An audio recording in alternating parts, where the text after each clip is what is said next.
আজকে সফর মাসের 30 তারিখ। এর অর্থ আজকেই সফর মাস শেষ হয়ে যাবে। আগামীকাল রবিউল আউয়ালের প্রথম তারিখ। রবিউল আউয়াল মাস যখন বছর ঘুরে আমাদের সামনে আসে, তখনই আমাদের হৃদয়ে একটা কথায় দোলা দিয়ে যায়। আমাদের হৃদয়ে একটা কথাই উদ্ভাসিত হয়, একটা স্মৃতি আমাদের অন্তরে জেগে ওঠে। সেটা হলো আজ থেকে প্রায় 1500 বৎসর আগে সৈয়দুল কওনাইন খাতামুন নবিয়্যিন রাহমাতুল লিল আলামিন মুহাম্মদুর রাসূলুল্লাহ সাল্লাল্লাহু আলাইহি ওয়াসাল্লাম এই রবিউল আউয়াল মাসে এই দুনিয়াতে পদার্পণ করেছিল। তার শুভাগমন হয়েছিল এই রবিউল আউয়াল মাসে। কিন্তু আমরা রসুলের উম্মত, রসুলকে দেখি নাই। আজ থেকে প্রায় 1500 বছর আগে রসুল দুনিয়ায় এসেছিলেন এই রবিউল আউয়াল মাসেই। আবার 63 বছর পরে এই রবিউল আউয়াল মাসেই দুনিয়া থেকে বিদায় নিয়েছেন। আমরা আজকে প্রায় 1500 বছর পরের উম্মত। আমরা মুহাম্মদুর রাসূলুল্লাহকে দেখি নাই। মুহাম্মদুর রাসূলুল্লাহর সংস্পর্শ পাই নাই। জিবরাইল আল্লাহর রাসূলের কাছে আসছে, এটা দেখি নাই। কোরআন অবতীর্ণ হওয়াকে আমরা দেখি নাই। আমরা 1500 বছর পরের উম্মত।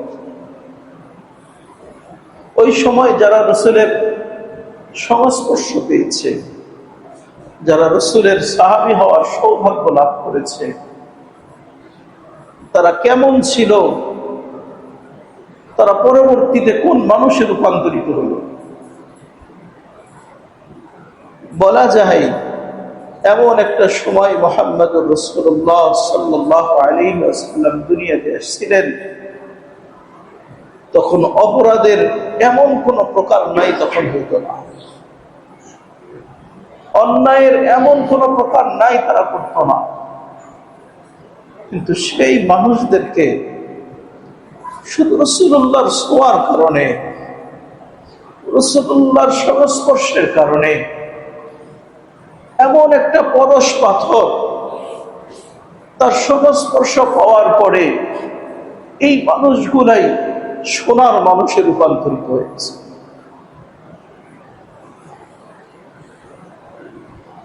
কিন্তু আফসোস, আজকে 1400 বছর পরে তো আমরা মুহাম্মদ রাসূলুল্লাহকে পাই না।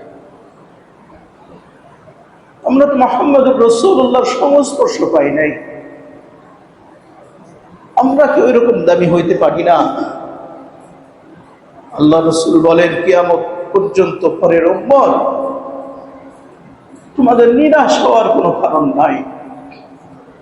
আমি তো দুনিয়া থেকে চলে যাইতেছি, তোমাদের ওই সময়ের মধ্যে সবচাইতে ভালো মানুষ হওয়ার সুযোগ আমি তোমাদের কাছে রাখা যাইতেছি। সেটা হলো আমার পরবর্তীতে আমার ওয়ারিস যারা আসবে, ইন্নাল উলামা ওয়ারাসাতুল আম্বিয়া, আল্লাহর রাসূল ঘোষণা করছেন আমার পরবর্তী উলামায়ে ইকরাম হবে আমার ওয়ারিস। তাদের সাথে যদি সাহাবায়ে ইকরাম আমার সাথে যেভাবে আচরণ করছে, তোমরাও যদি আলেমদের সাথে সেইভাবে আচরণ করতে পারো, এখন আমার সাথে আচরণ করে সাহাবায়ে ইকরাম যে মর্যাদা লাভ করছে, 1400 বছর পরে না, কিয়ামতের আগ পর্যন্ত উম্মত যদি তোমরা আলেমদের সাথে এই আচরণগুলো করতে পারো, তোমরা ওই সময়ের সবচাইতে ভালো মানুষে রূপান্তরিত হয়ে যাবে। আল্লাহ রাসূল সুযোগ দিয়ে রাখছে আমাদের। আল্লাহ রাসূল সুযোগ দিয়ে রাখছে আমাদের। আমরা নবীকে পাই নাই। আল্লাহ রাসূল তো দুনিয়া থেকে বিদায় নিয়েছেন বহু আগে।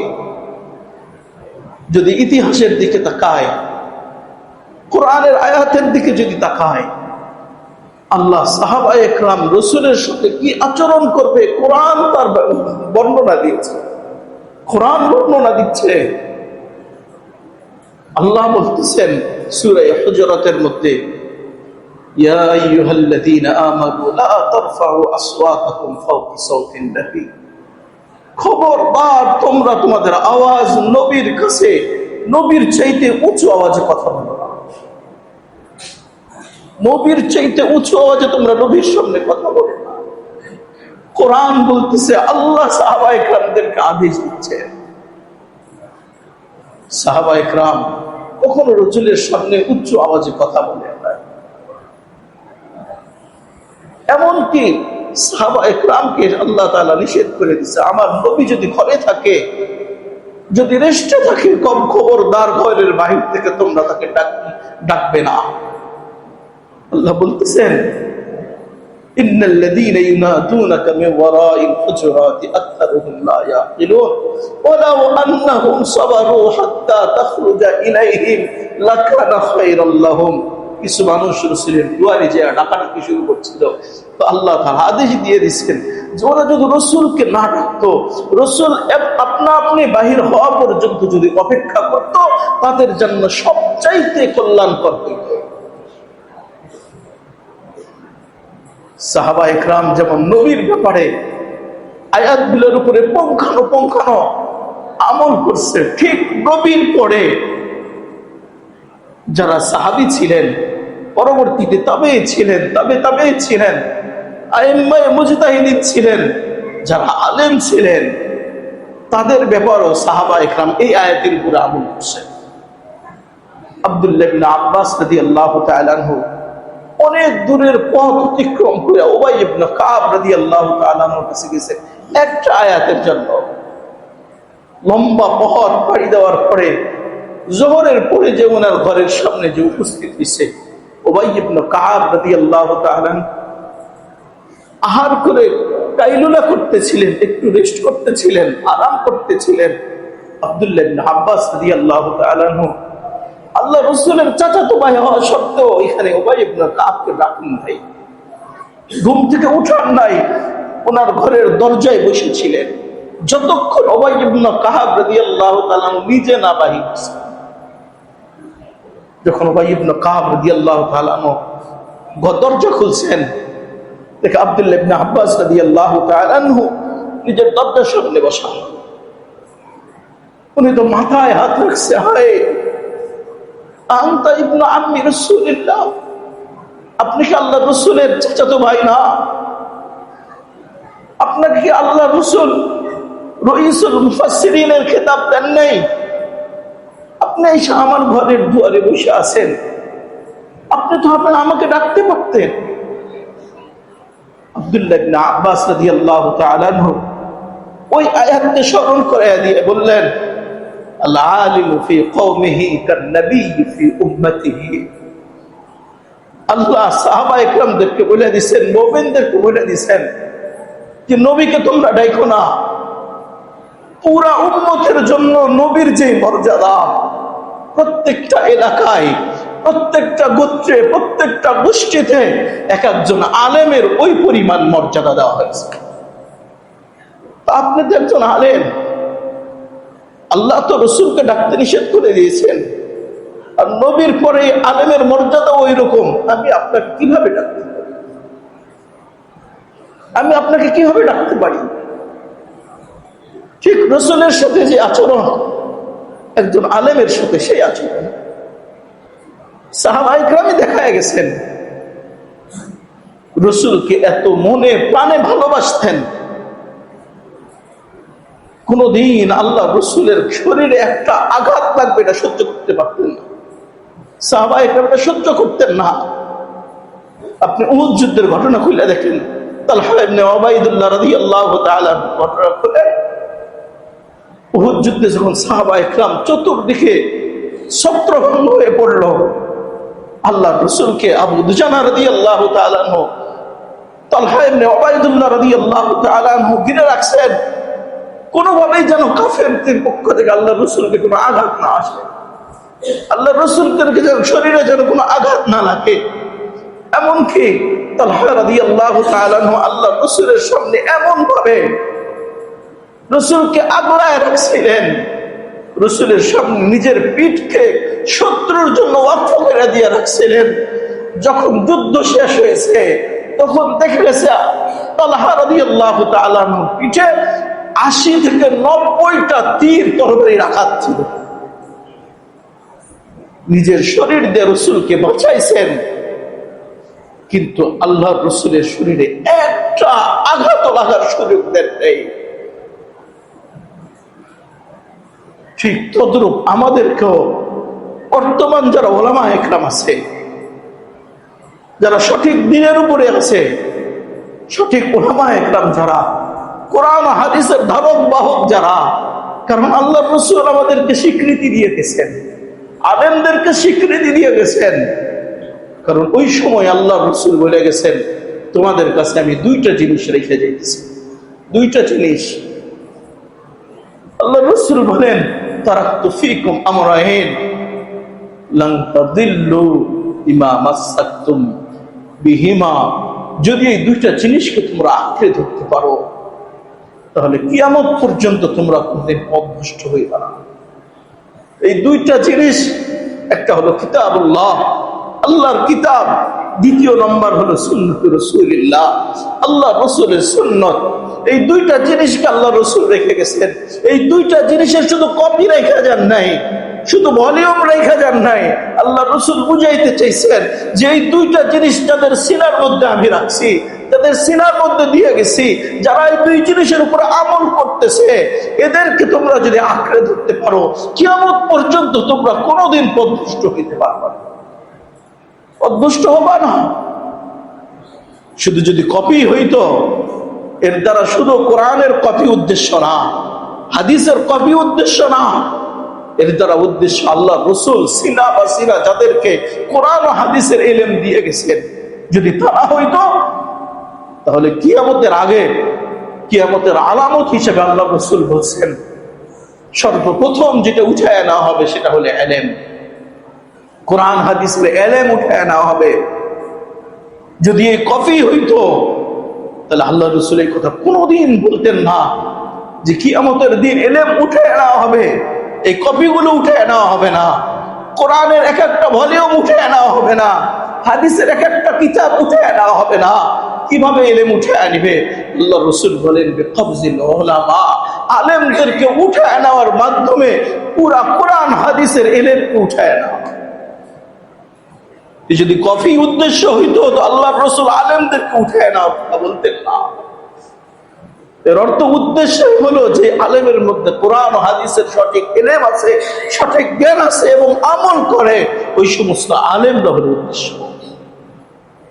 এই জন্য যদি দ্বীন বাঁচাইতে চাই, যদি ইলম বাঁচাইতে চাই, আমাকে আলেমদেরকে রক্ষা করতে হবে, এর বাহিরে কোনো পথ নাই। আলেম যদি বিদায় নাই, দিন বিদায় নিবে, দিন বিদায় নিলে আল্লাহ আল্লাহ বলার মতো মানুষ বিদায় নিবে।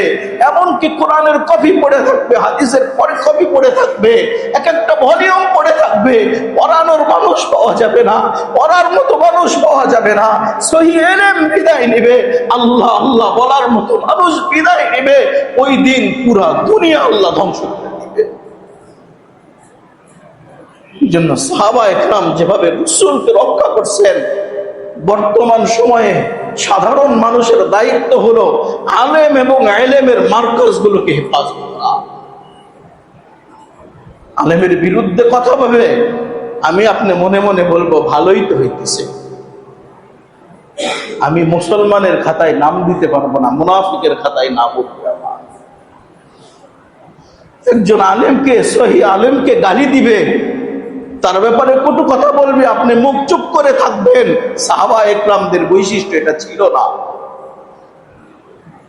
আপনাকে আলেমের পক্ষে তার বিরুদ্ধে ব্যবস্থা নিতে হবে, সেটা মৌখিক ভাবে হোক বা অন্য কোনো ভাবে হোক। আপনি যদি ব্যবস্থা না নেন ক্ষমতা থাকার পরেও, তাহলে সাহাবা একরামদের বৈশিষ্ট্য ধারণ করতে পারি না। এখন শুধু আঘাত না, আল্লাহ রাসূলকে কিভাবে রক্ষা করছেন বদর যুদ্ধের মধ্যে, যখন বদর যুদ্ধে এখনো যায় নাই, আল্লাহ রাসূল বলছেন সাহাবীরা, তোমরা আমাকে পরামর্শ দাও কোথায় যুদ্ধ করব, কিভাবে করব। বারবার পরামর্শ আসতেছে, শেষ পরামর্শ মিকদাদ রাদিয়াল্লাহু তাআলা আনহু দাঁড়ায়া ভাষণ দিলেন আর বললেন, লা নাকুল ইয়া রাসূলুল্লাহ, ইয়া রাসূলুল্লাহ, আমরা ওইরকম কথা বলবো না, কামা ক্বালাত বনু ইসরাঈল লি মূসা, যেমন বনী ইসরাঈল মূসা আলাইহিস সালামের কাছে বলেছিলেন, ইযহাব আনতা ওয়া রাব্বুকা ফাকাতিলা ইন্না হাহুনা কাঈদুন, আপনি আপনার রব যুদ্ধ করে আসেন, আমরা আপনার পক্ষে যুদ্ধ করতে পারবো না, এমনকি মুখও খুলতে পারবো না, আপনি আর আপনার রব যুদ্ধ করে আসেন, আমরা এখানে বসে থাকি।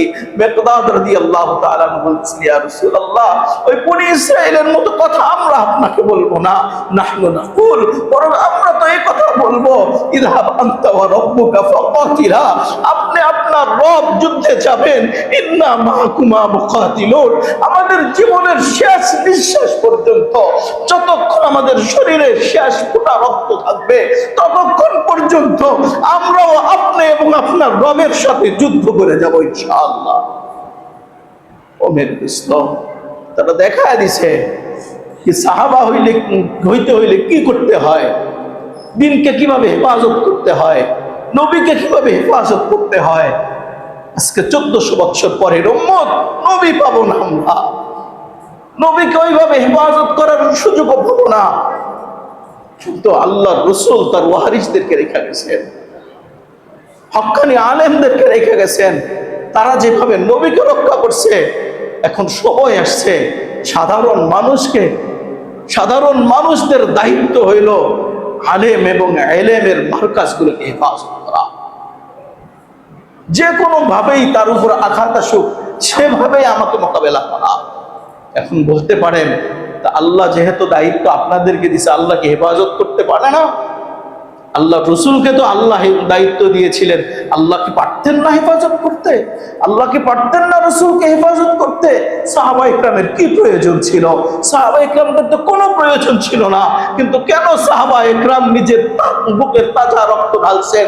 কেন নবীকে রক্ষা করার জন্য নিজের জীবন দিছে, শাহাদাতের সুদা পান করছেন? কেন? আল্লাহ বুঝাইতে চাইতেছে, আমি তো আমার রসুলকে হেফাজত করতে পারতাম, কিন্তু আমিও দেখতে চাই তোমরা কে আমার রসুলকে ভালোবাসো, কে তোমরা আমার কোরআনকে ভালোবাসো, কে তোমরা আমার রসুলের বাণীকে ভালোবাসো, কে তোমরা আমার দ্বীনকে ভালোবাসো। এটা পরীক্ষা করার জন্য তোমাদেরকে জিহাদের কথা বলেছিলাম। আল্লাহ তাআলা তো রসুলকে হেফাজত করতে পারতেন, কিন্তু আল্লাহ যদি হেফাজত করতেন, আমাদের যদি প্রয়োজন না হইতো, সাহাবা একরাম যদি প্রয়োজন না মনে করতেন, তাহলে সাহাবা একরাম হইতে পারতেন না, সাহাবা একরাম শহীদের মর্যাদা লাভ করতে পারতেন না, সাহাবা একরাম সোনার মানুষে রূপান্তরিত হইতে পারতেন না। তাদের কল্যাণের জন্যই তাদেরকে আদেশ দেওয়া হয়েছে। ঠিক আজকেও আল্লাহ আমাদেরকে হেফাজত করতে পারতেন, কিন্তু আমরা যারা দাবি করি মুসলমান, আমরা যারা আল্লাহর দ্বীনের রক্ষক হিসেবে দাবি করি, তাদের কতটুকু এই জায়গায় ভূমিকা আছে আল্লাহ দেখতে চান। আল্লাহ এটা দেখতে চান।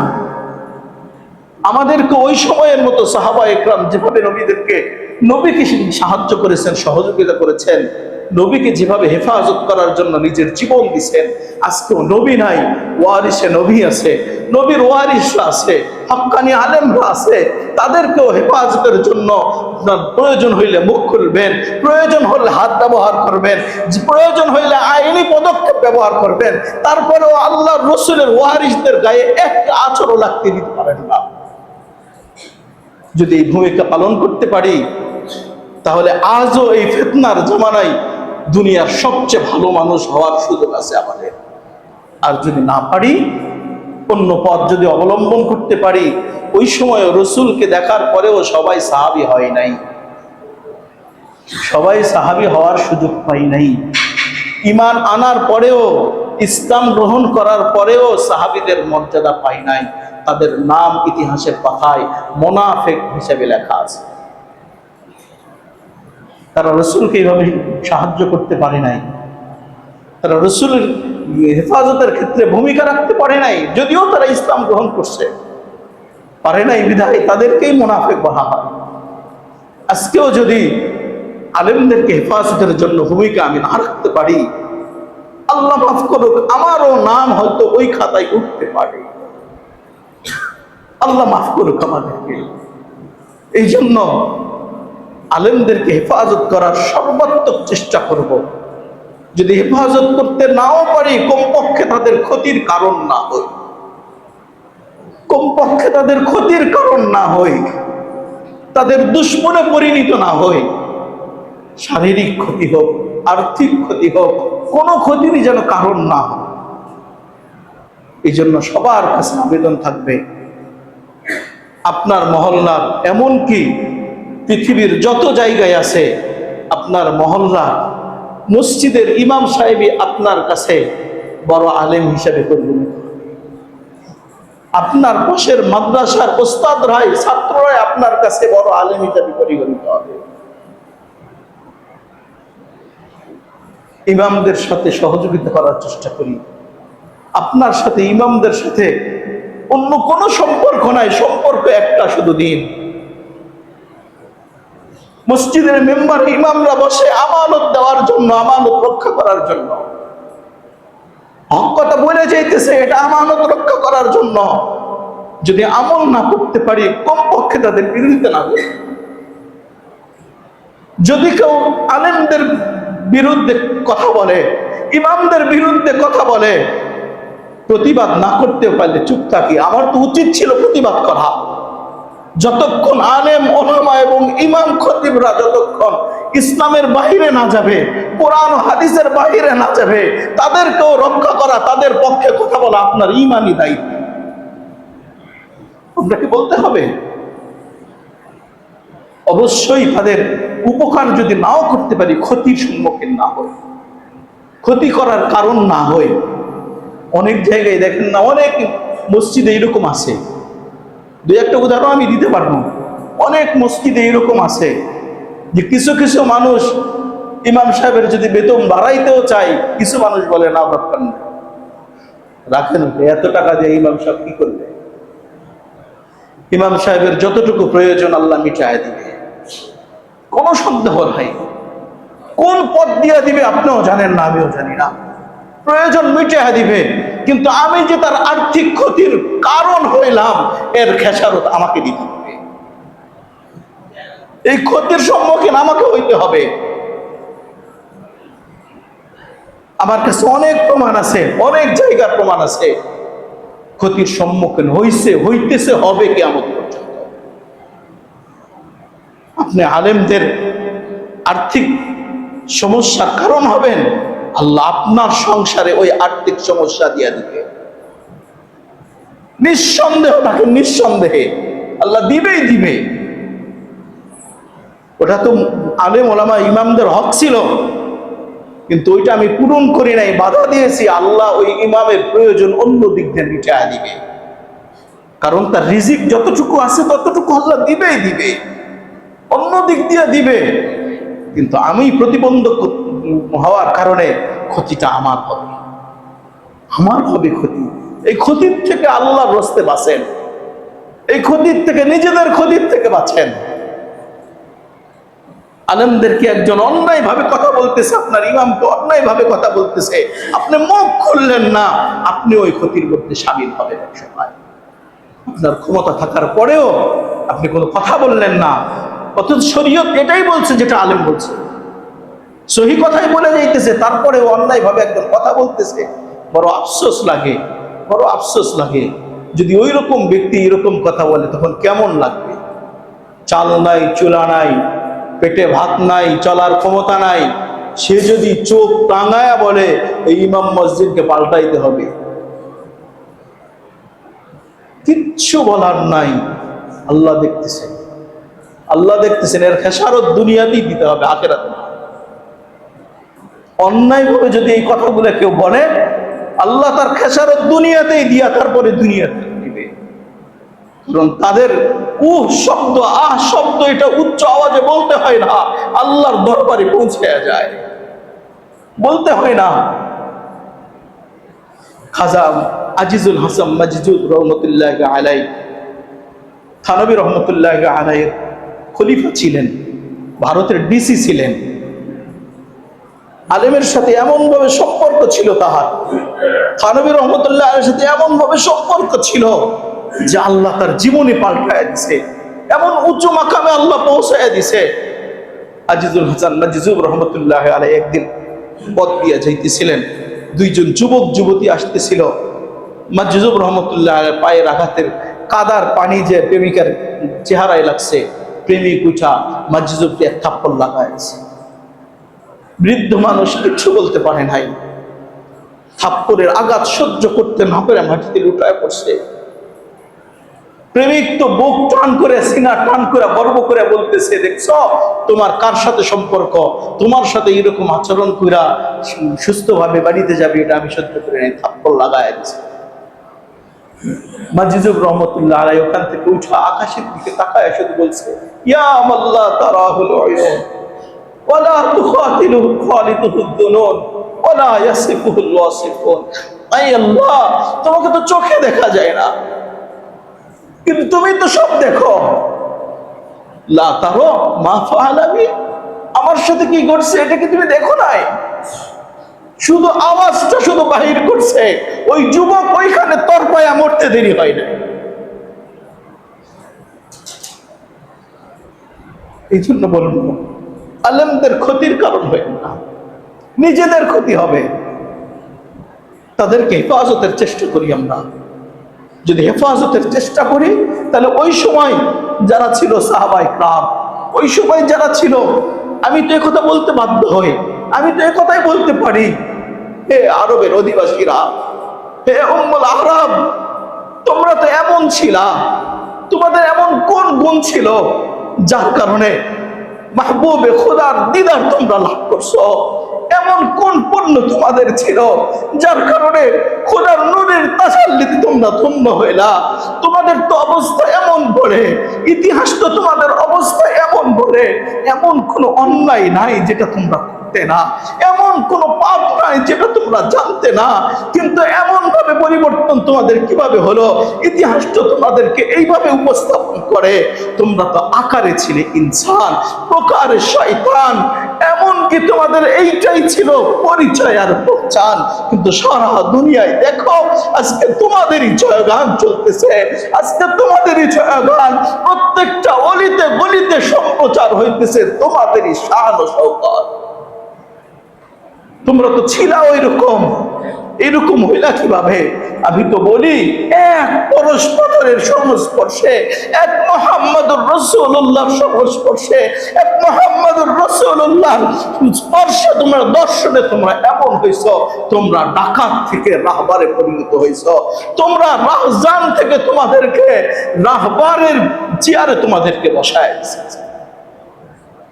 আমি আজকেও বলতে পারি, এই কথা আমি আজকেও বলতে পারি যে মুহাম্মদ রাসূলুল্লাহকে আমরা পাই নাই, কিন্তু হক্কানি আলেমদেরকে যদি সহযোগিতা করতে পারি, এতে আমার কোরআন ও হাদিসকে হেফাজতের সওয়াব আমি পাবই, সেই সাথে সাথে বর্তমান সময়ের সবচাইতে দামি মানুষে রূপান্তরিত হওয়ার সুযোগ আল্লাহ আমাকে দিবেন। এই জন্য আমাদের দায়িত্ব হইল বর্তমান সময়ে, ওই সময়ে যেমন রাসূলুল্লাহকে মিটে দেওয়ার জন্য কাফেরেরা যেমন একত্রিত হয়েছিল, মুনাফিকরা পর্যন্ত রাসূলুল্লাহকে মিটে দেওয়ার জন্য ষড়যন্ত্র করছে, ঠিক এখন আলেম এবং এলমের মার্কাজগুলোকে মিটায় দেওয়ার জন্য চতুর্দিক থেকে ষড়যন্ত্র চলতেছে। চতুর্দিক থেকে কাফেরদের ষড়যন্ত্র অব্যাহত তো আছেই, নিজের গোষ্ঠীর কিছু মুনাফিকরাও ষড়যন্ত্র করছে। হিজবুত তাওহীদের মতো সংগঠন আলেমদের সব মিটায় দেওয়ার জন্য ষড়যন্ত্র করতেছে। কাদিয়ানির মতো সংগঠন আলেমদেরকে মিটায় দেওয়ার জন্য ষড়যন্ত্র করতেছে। ওরা খুব ভালো করেই জানে, যদি আলেমদেরকে বন্ধ করে দেওয়া যায়, আলেমদেরকে যদি এখান থেকে সরায় দেওয়া যায়, সাধারণ মানুষকে পথভ্রষ্ট করা ওয়ান টুর ব্যাপার, একদিনও লাগবে না সবাইকে পথভ্রষ্ট করবে। এই জন্য সবার কাছে আকুল আবেদন থাকবে, ওলামা একরামদের পক্ষে কথা বলেন, ওলামা একরামদের হেফাজতের জন্য নিজেকে ব্যবহার করেন। যদি করতে পারি তো আশা করা যায় সাহাবা একরাম যে মর্যাদা পেয়েছে 1400 বছর আগে, আজ 1400 বছর পরে আমরাও সেই মর্যাদা অর্জন করতে পারবো। আমাদেরকে আল্লাহ তাআলা সহি কথাগুলোর, সহি জিনিসগুলো বোঝার তৌফিক দান করেন এবং সহি জিনিসের উপরে আমল করার তৌফিক দান করেন। সকলে বলেন আমিন।